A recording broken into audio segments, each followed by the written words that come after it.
Bem-vindos ao Café com Economia. Eu sou Francisco Quinteiro e no episódio de hoje, dia 6 de janeiro, veremos as principais notícias da economia do Brasil e de São Paulo, com um enfoque especial sobre a captura e prisão do ex-presidente da Venezuela, Nicolás Maduro, pelas forças especiais dos Estados Unidos e como isso irá impactar a economia de petróleo por aqui. Então, pegue seu cappuccino e uma torrada com patê e aproveite o nosso episódio.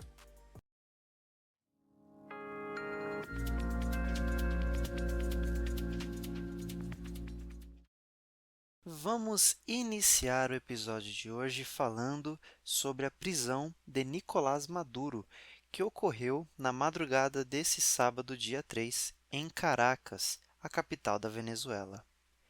Segundo a CNN, Maduro está sendo julgado por crimes de conspiração de narcoterrorismo, importação de cocaína, posse de metralhadoras e dispositivos destrutivos, entre outros crimes.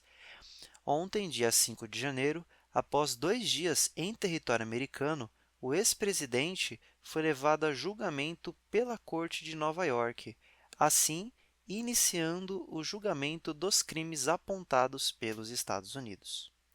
Então, é importante dizer que esse movimento dos Estados Unidos foi forte o suficiente para mexer de forma considerável no mapa geopolítico, principalmente na América Latina, onde o governo do Maduro era amplamente apoiado por governos como o de Luiz Inácio Lula da Silva, do Brasil, de Daniel Ortega, da Nicarágua, de Luiz Arce, da Bolívia, entre outros presidentes. O clima de tensão se espalhou rapidamente pelos países latinos, onde as reações foram mistas. O governo da Argentina, de Javier Milei, parabenizou a ação especial dos Estados Unidos, enquanto o governo brasileiro repudiou a ação e denominou como uma afronta aos direitos internacionais, assim demonstrando seu apoio ao Nicolás Maduro.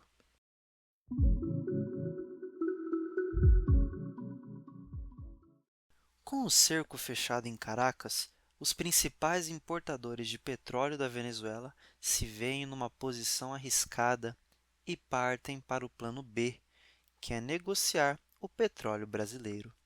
Segundo a CNN e o Valor Econômico, a China pode ter um grande interesse em negociar o nosso petróleo de forma emergencial, enquanto a trama se desenvolve em Caracas.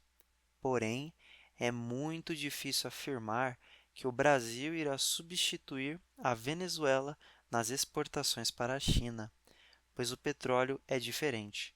Vamos fazer um comparativo rápido aqui sobre o petróleo venezuelano e o petróleo brasileiro.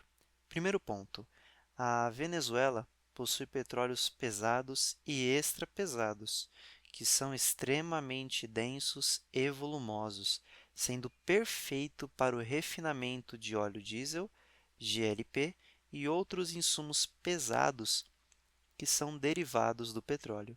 Segundo ponto: o Brasil possui um petróleo médio e leve, principalmente do pré-sal.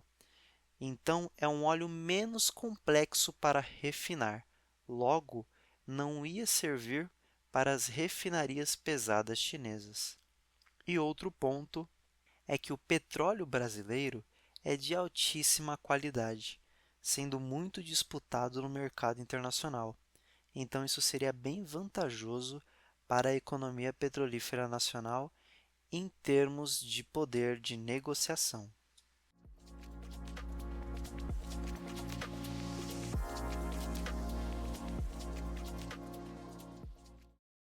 Então, caro ouvinte, chegamos ao que interessa para nós, que é o que isso afeta na nossa economia e no nosso bolso.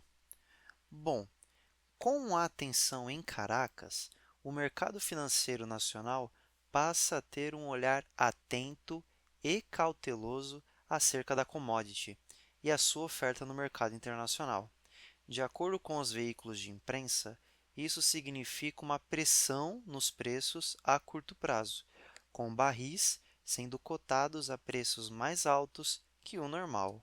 De acordo com o presidente da ANP, Arthur Watnet, a Petrobras será favorecida nesse cenário, já que o barril de petróleo será valorizado pela baixa oferta no mercado.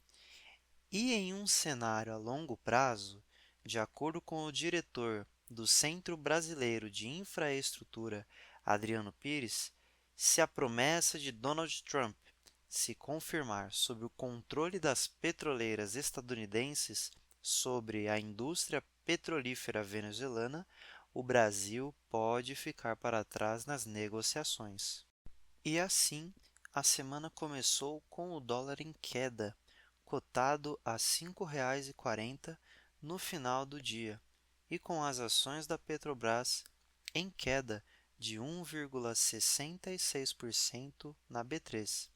O mercado interno prevê um aumento no preço dos combustíveis a curto prazo, isso se o cenário continuar desfavorável para a Petrobras. Se isso ocorrer, o combustível ficará mais pesado no bolso do brasileiro, pois também temos o aumento do ICMS, que irá encarecer a gasolina e o diesel.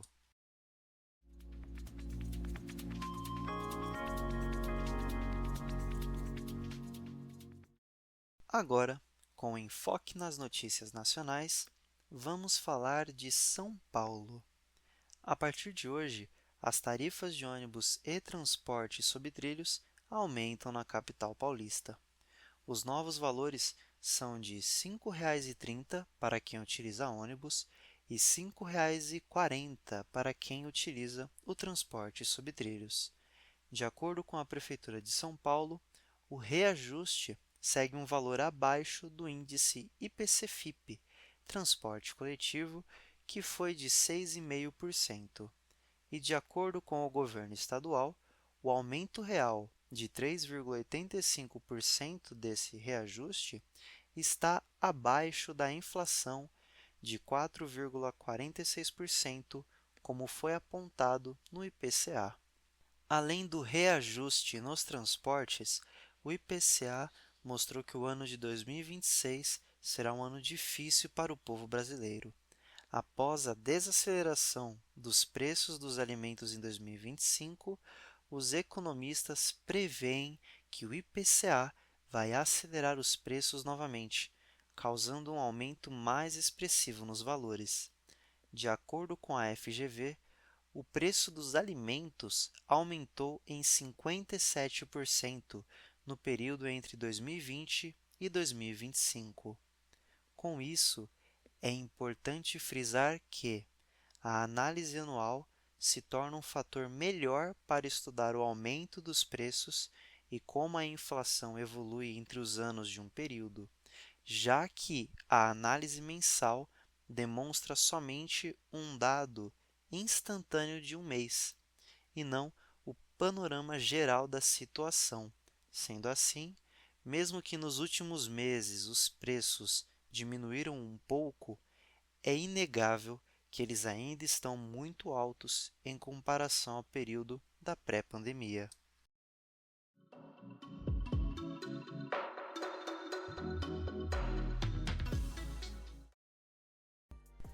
Caro ouvinte, chegamos ao fim do episódio de hoje. Espero que tenha aproveitado o seu café e vamos aguardar os próximos passos sobre a situação em Caracas e lidar com os aumentos previstos para o ano de 2026, enquanto a corrida eleitoral não começa. Agradeço a sua atenção, tenha um ótimo dia e até o próximo episódio.